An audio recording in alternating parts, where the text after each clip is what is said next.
রাম নারায়ণ রাম। প্রিয় সুধীবৃন্দ, ঠাকুর বালক ব্রহ্মচারী মহারাজের এই অমূল্য বাণী খুবই গুরুত্বপূর্ণ। আপনারা সবাই ধৈর্য সহকারে পুরোটা শুনবেন। রাম নারায়ণ রাম।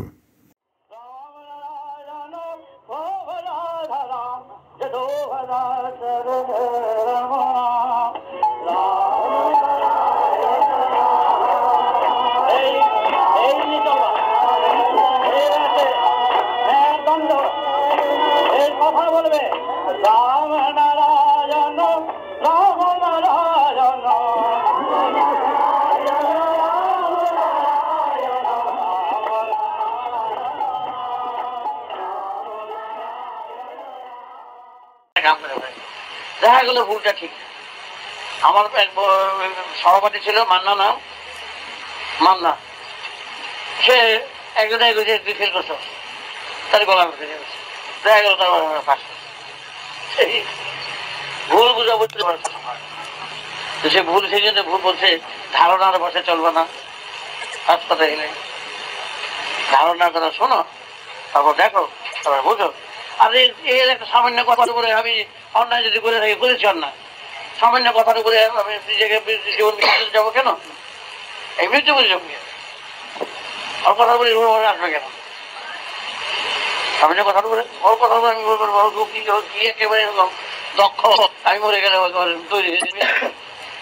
আমি মরে গেলে আমার কি হবে? যদি আফসোস করবো আর একটা বিয়ে করে বলেছেন যে বললোই একটা বিয়ে করবো। অনেক দুঃখ করলো। সিলেট পেয়েছিল একবার লেখে পোলাবার সাথে সিলেট পেন্সিলের খেলা। এখন এই যে জীবনটা হচ্ছে সিলেট পেন্সিলের খেলা। লেখলাম ছু দিয়ে মিশে ফেলি। বুঝছে কথা নামটা কিন্তু জন্মগত লোকের কথা, হাওলাত করার কথা বলবে না। এই ভেতরে বাচ্চা বাচ্চার কথা কোনো অবস্থায় চলার কথা বলে এখানে চলতে আরো ওই যে পাহাড়ের গায়ে এক পা রাস্তা, বুঝলো, এবং রাস্তা থেকে একটা পা। তাই বলছে সাবধান, লেখা আছে সাবধান সাবধান। একটু অন্য মানুষ হইলে কিন্তু 2 মাইল নেমে গেছে। ওই রাস্তা দিয়ে যারা আবিষ্কার করতে যায় একটা পাও ফেলা, ওই ওয়ালটা একটা পাও ফেলা, প্রতি মুহূর্তে সতর্ক। একটু যদি এরকম দেখে তাহলে কিন্তু তাহলে ওই যে নজর, আজকে তোমরা সেই বিবর্ষণগুলোর পথ দিয়ে প্রতি মুহূর্তে স্টেপ ফেলা যেত। একটু যদি এদিক ওদিক দেখো, একটু যদি দোকান গিয়ে যদি দেয় কাটিটা যদি হয়ে বললো তাহলে কিন্তু না। প্রতি মুহূর্তে সেই জন্য রাস্তা রাস্তা লেখা থাকে সাবধান সাবধান। মানে দেখি উঠানিতে আছে, এখানে হাসপাতাল আছে, এখানে স্কুল আছে, কাম দিয়ে দেয়, থেমে থেমে যাও, থেমে থেমে যাও, সাবধান। সেই জন্য সাধু হওয়া সাবধান। প্রতি মুহূর্তে অঙ্গে অঙ্গে লেখে এই যে ফোটা কাটা কেন আসন, সাবধান সাবধান সাবধান সাবধান। এই বাক্স জায়গায় খেয়ে দিচ্ছে, এই জায়গায় ওরকম বলে সাবধান। এখান থেকে কথা বলে সাবধান। কানে দিয়েছে ফোটা দিয়ে দিচ্ছে সাবধান। কবলে আজ্ঞা চক্রে দিয়েছে সাবধান। দৃষ্টি সংযত করো, এখানে বাক সংযত করো, এই বিশুদ্ধে বাক সংযত করো। হৃদয়ে দিছে ফোটা, এই হৃদয়কে আকাশ সমতুল্য করো, প্রসার করো। মাহুতি দিছে অযথা হাত বাড়াবে না, অপরাধের স্থানে হাত বাড়াবে না, সাবধান। তাইলে নাভিতে একটা ফোটা দিয়ে পিছনে দিয়ে যায়, মনে করে দিচ্ছে সাবধান। বাঁচবার পর এখান থেকে খাওয়া খাওয়া ধরছে, নাভির মূলের থেকে কিছু খাওয়া, নাকটা আছে না, এই মূলের সঙ্গে যুক্ত। সাবধান। সৃষ্টির দাঁত, তারপরে দিচ্ছে জুনির দাঁত, সৃষ্টির রক্ষা পেয়েছে এখানে। সাবধান, কতগুলো সাবধান করে দিচ্ছে। তারপর দিচ্ছে কণ্ঠী,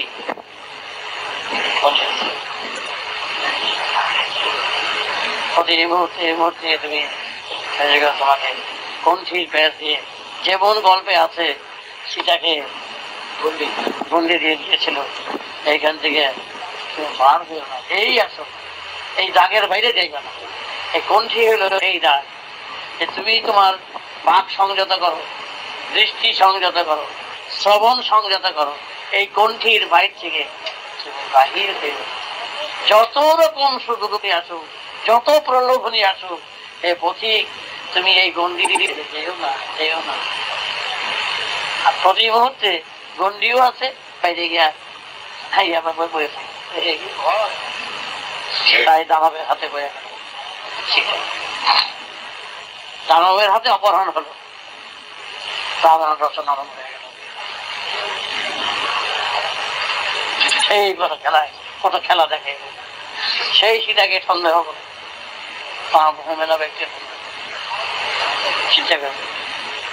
কারণ এগুলো কারণটা কি, একটা সমাজের একটা সিন, একটা পিকচার তাকে তুলে দিল যে গন্ডির বাইরে গেলে কি হয়, অপরাধ।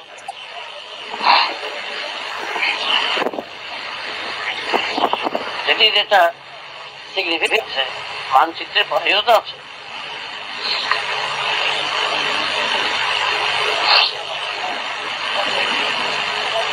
মাথায় শিখা দিয়ে দিছে, শিখার উপরে একটা এখানে একটা ফোটা দেয়, এই সংসারের বিষ্ণু বিষ্ণু বিষ্ণু তত বিষ্ণু, বিষ্ণু বিষ্ণু তত বিষ্ণু পরমং পদং সদা পশ্যন্তি সূরয় দেবী চক্ষুরার।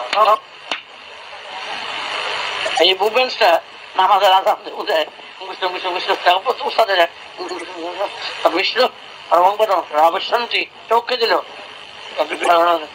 সদা পশ্যন্তি সূরয় দেবী চক্ষুরারতম, অনেক সময় চক্ষু কর্ণ নাসিকা জিহ্বা ত্বক বিষ্ণুকে স্মরণ করে সবসময় স্মরণ।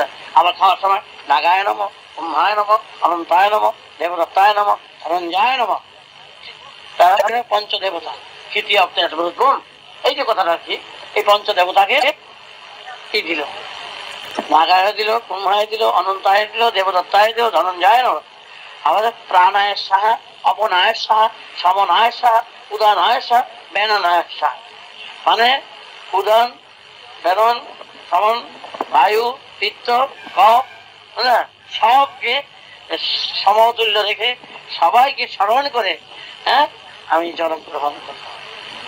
হে বায়ু, হে পবন, হে অগ্নি, হে মাটি, হে সমস্ত উদ্ভিদ, সমস্ত জীবলোককে স্মরণ করে তাদের আশীর্বাদ নিয়ে আমি তাদের স্মরণ করে আমি জল গ্রহণ করলাম। জল গ্রহণ করে আর তারপরে কি জল যখন চাইলে অমৃত বিধানামসি সাহা, মানে অমৃত পান করে বিধানামসি সাহা, আমি ত্যাগ পাত্র, সবাইকে স্মরণ করে আমি পাত্র ত্যাগ। এই প্রতি মুহূর্তে স্মরণে রাখার জন্য প্রতি কাজে কাজে এইরকম যাত্রাতে একটা মন্ত্র দিয়েছে। কেন দিয়েছে? প্রতি মুহূর্তে স্মরণ করো, শুভ চিন্তার ভিতর দিয়া তোমার জীবনকে যাত্রায় কাজে কর্মে, কেন পূজা পার্বণটা কেন প্রচলিত মন থাকবে না, তো করবে না। সেই জন্য যাত্রায় শুভ প্রণাম আশীর্বাদ তার দিয়ে সবসময় শুভ চিন্তারা যাতে সামগ্রী দিয়ে সবসময় শুভ দিতে তার চেষ্টা। এই পা ফেলবে আগে, এই ফেলবে, প্রতি মুহূর্তে সতর্ক করবে, দৃষ্টি রেখে চলবে। তোমার রাস্তা দিয়ে অনেক সব মন্ত্র আছে, দৃষ্টি দেবে। তোমার রাস্তা দিয়ে একটা পিঁপড়িয়া যেতেছে, পরে পড়তেছে, নিচে তোমাকে এরকম সাবধান করে দিয়েছে, তুমি সেইভাবে চলো, দেখে চলো, নজর দিয়ে চলো, তুমি সবসময় দৃষ্টি সেইভাবে রাখবে। তবেই তো এক অন্যকে বাঁচিয়ে রাখার পদ্ধতিতে চলতে পারবে, তবেই তোমার শুভকামনা থাকবে এবং প্রকৃতি তখনই তোমার উপরে প্রকৃতি সন্তুষ্ট হবে। তোমার আত্মার যখন অভিজ্ঞতা হবে তখন এইসব সুর নিয়ে, এইসব শুভকামনা নিয়ে তোমার আত্মা যখন বাহির হবে, তুমি দেখবে অনন্ত বিশ্বের সুর থেকে তোমার জন্য যেন মানুষ বলে না, রথ থাকে, একটা কথা আছে, রথ কি যাত্রার পথ এমন সুন্দর সুগম থাকবে যেন তোমার জন্য যেন প্রতীক্ষা করে বসে আছে। মানে প্রত্যেকের শুভকামনায় শুভ চিন্তায় যাওয়া যাবে, তাদের দরজাগুলো সেইভাবে পরপর করে খোলা থাকে।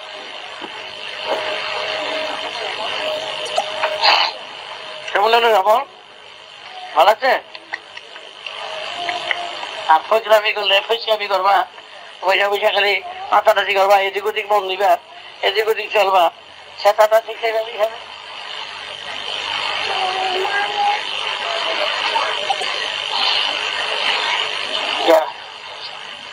রান্না করবো আমাদের খাটাইলে তো আমার একটা থেকে সবার না মনের ভিতরে যত ক্লিয়ার ভক্তিলতা আছে একদমই একটা এছাড়া চট টাকা দিয়ে গেছে জটই বাড়ে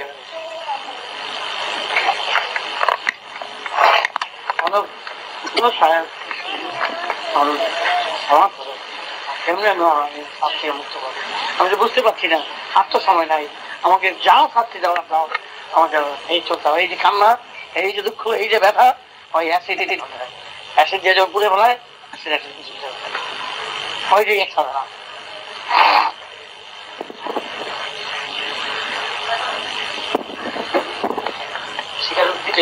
থাকে তাহলে তো অনলাইন বেশি করতে পারবে, পারবে না তো কমে যাবে, অনেক কমে যাবে। যখনই মানুষ স্বীকারোক্তি করতে পারবে তখনই কমে যাবে। তখন আপনি সেই দেবদাবটা জানে না, ত্রুটি যার চিন্তা হয়েছে বলতে আমি আমার স্বচ্ছ পবিত্রতার চিন্তায় আমি কোন রকম কোনো গাফিলতা করবো না। তার 12 জন ভক্ত তার কাছে থাকা, 12 জন ভক্তের কাছে এসব যদি দেখো আমি ওদিকে তাকাই 12টা চাবুক দিয়ে দিতে আমার পিঠে মারবো। তোমরা যখনই দেবো আমার দৃষ্টি এদিক ওদিক হচ্ছে আমার পিঠে চাবুক মারবো, তা আমার কি করে করবো চাবুক, তা না হলে তোমার আমার সাধারণ আদেশ অমান্য করবো।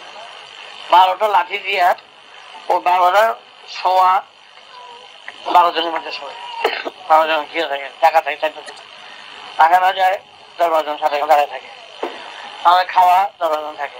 সব সময় তোমরা নিরপেক্ষ ভাবে আমাদের এই চারা গাছটাকে রক্ষা করো। আমার যদি কোনো বেদবি বানা দেখো যে আমি এরকম ডাকছি আয় করে তখন ঠাটা টাকা মানে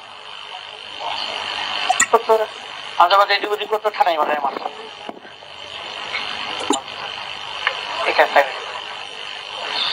মাঝে মাঝে ভুলও পারতো, ভুলে মেরেছ, ঠিক করেছে, হেঁটে দিত ভুলে বেরোচ্ছ, আমি এমনি করছিলাম, এই করেছি। 12 জনের গাছ দিল, শেষ পর্যন্ত গাছ দিয়ে যখন তার যখন 86 বছর বয়স হইল, মৃত্যুর টাকা দ্বারা যখন পৌঁছলো তখন বললো তোমরা আমার কত রক্ষা করছো, সেটাও চলে গেল। তখন লাঠিগুলো তার পায়ে দিল, আমার তো আদেশ পালন করেছে, তোমরাও শিখে নিলে, তোমরা যেমন আদেশ পালন করেছো স্বচ্ছভাবে পুণ্য হলো ভালো সেও তৈরি হলো তো, ও তৈরি হয়েছে, অগ তৈরি করে লাঠি দিয়ে ঠাটে ঠাটে মাত্র কিভাবে তৈরি হয়েছে পুরঙ্গ থাকতো। যদি যে যেত কোনো রকম কোনো একটু ব্যবস্থা শুয়ে আছে ঠাটাই মাত্র, হ্যাঁ মেরেছে, ভালোই করেছে, এটা আমার অজান্তে হয়ে গেছে। কথা বলতো এই কাজটা আমার অজান্তে হয়ে গেছে, ভালোই করেছে। তোমরা দেখো কখন এটাই হয়, তোমরা দেখো যেটা বাড়ি দিয়া দমে একটা হইয়া বাতি রেখে শুয়ে দেবে, কোন রকম কোনো অসুবিধা সৃষ্টি হতো বা কিছু হতো না, ঠাটাইয়া মাথার মধ্যে মাত্র ঠাটাই মাত্র এটা হয়েছে, ভালোই করেছে, খুশি হয়ে থাকবে। তারপরে জীবনটাকে এইভাবে চেক করে সংযত করে সুন্দরভাবে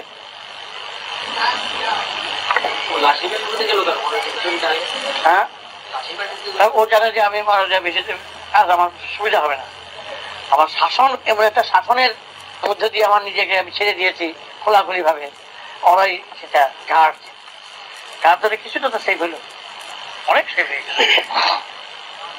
লাঠি দিচ্ছে, মাইক দিলে আমি মান অপমান খরচা দিই। হ্যাঁ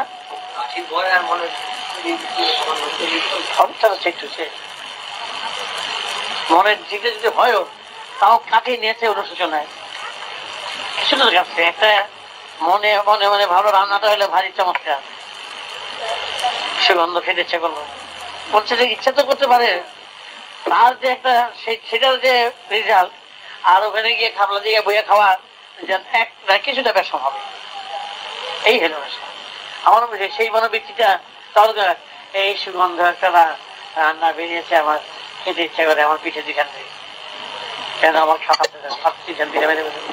বলে বলি তো আমি এই কাজটা করেছি, তোদের কাছে গোপন করেছি, আমি বলি নাই, আমার দুইখান দিয়ে বললো স্বীকার করতে চলার সময় যাই তো মনে এই একটু খাম ভাব যাচ্ছে আমার মনের মধ্যে, আমার আটটা বাড়িতে ছাটাই একটা বাড়ি দিচ্ছে, ওরাও তখন দিতেছে এই সাঁতার যা হয়তো বলে বলতেছে, ওরা লগে সেইভাবে দিতেছে এইভাবে নিজেকে তৈরি করেছে, যাই তেমন যা বলে এই আমার কিন্তু ঠাকুর বলতে ইচ্ছা করতেছে, তাদের উপরে হাত বুলাইতে ইচ্ছা করে, আমার ছাটাই কয়েকখান যেত আর মনে আসা সেটাকে বাড়ি দিয়ে দিয়া মনে আসা আর ব্যবহারটা দেখলো না, আইসা বলছে সেটা যখন না আসে সেটার চেষ্টা করতে ব্যবহার আর দিতে পারতো না, ব্যবহার তো অনেক গান দেওয়া আছে তো, ব্যবহার তো অনেক পরের কথা, আইসা বলছে তাতেই সে বক্সিং এর কথা এইভাবে তৈরি সে তখন বই লিখছে আমি বই দেখার উদ্দেশ্য নেই, কিভাবে জীবন চরিত্র তৈরি করতে হয় সেই উদ্দেশ্যে আমি পরিবেশন হিসাবে পরিবেশন করি, আমি লেখকও না, আমি সাহিত্যিকও নই, আমি ঋষিও নেই, অবতারও, আমি নাম কেনার জন্য লিখছি না, আমি শুধু দেখতে পাচ্ছি যে আমার দেশের ভাই বোনেরা যদি কিছু আমার এই লেখাতে উপকার হয়, এই উপকার আমার লেখাটা নয়, যাহা সত্য রয়েছে প্রকৃতির দরজায় তার বাহক হিসাবে আমি লিখছি, আমি লিখছি এই বলাটা আমার অপরাধ, এটা আমার দর্শন নয়, এটা প্রকৃতির দর্শন, এই দেহযন্ত্রের মাধ্যমে সেটা বহির্ভূত পারে। সুতরাং এর মাধ্যমে যা যা কিছু কিছু যা পেয়েছি, যা যা মনে হয়েছে, এইভাবে চেষ্টা করলে এই হয়, এটাই যথাসাধ্য আমি লিখে গেলাম, যদি এতে উপকার হয় লাগবে, এতে আমার কোনো কৃতিত্বও নাই, বাহাদুরিও নেই, কেমন করে নিজেকে এই করে গার্ড দিয়ে লিখেছি, এই বিচক্ষণেরা তখন সময় এটা পাঠ করে তারা তৈরি হয়েছে, নিজের কোনো রকম অহংকার নাই, অহমিকা নাই, পবিত্র স্বচ্ছ শিশুবর মন মিলে, আমার এখানে আমার কোনো বাহাদুরি নেই, আমার যে প্রশংসা করবে সেটা ভুল করে নেই, যেটা আমি দেখেছি সেই কথাটা আমি বলে গেলাম মাত্র, আমার কোনো এখানে প্রকৃতির দান দৃষ্টি, প্রকৃতির দান শ্রবণ, প্রকৃতির দান সব, সেই দান দিয়েই আমি এই কয়েকটি কথা এই দেহের মাধ্যমে পাই, আমি বুঝে কোনো শব্দ ব্যবহার করলে অপরাধ হবে, আমার কিছুই ভাব পাওয়ার দেওয়া বস্তু দিয়া তারই কীর্তন গুণকীর্তন এই দেখারই ধরনটা কিরকম, আর সব আমি একজন দার্শনিক, ঘটাকাশ পটাকাশ, আমি একজন দার্শনিক, দার্শনিক বললেই এই জিরো হয়ে যাবে, আমার মতবাদ এই কথা বললেই জিরো হয়ে যাবে, আমার মতবাদ বলে কোনো জিনিস নেই, তাহলে কার মতবাদ দেবে রে?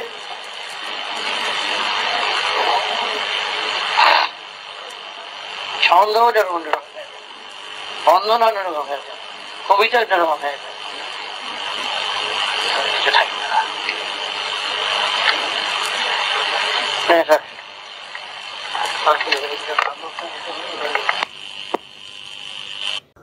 প্রিয় সুধীবৃন্দ, আশা করি আপনারা আপনাদের মূল্যবান মতামত এবং পরামর্শ কমেন্ট করে জানাবেন এবং সাবস্ক্রাইব করে দেবেন। রাম ও নারায়ণ রাম।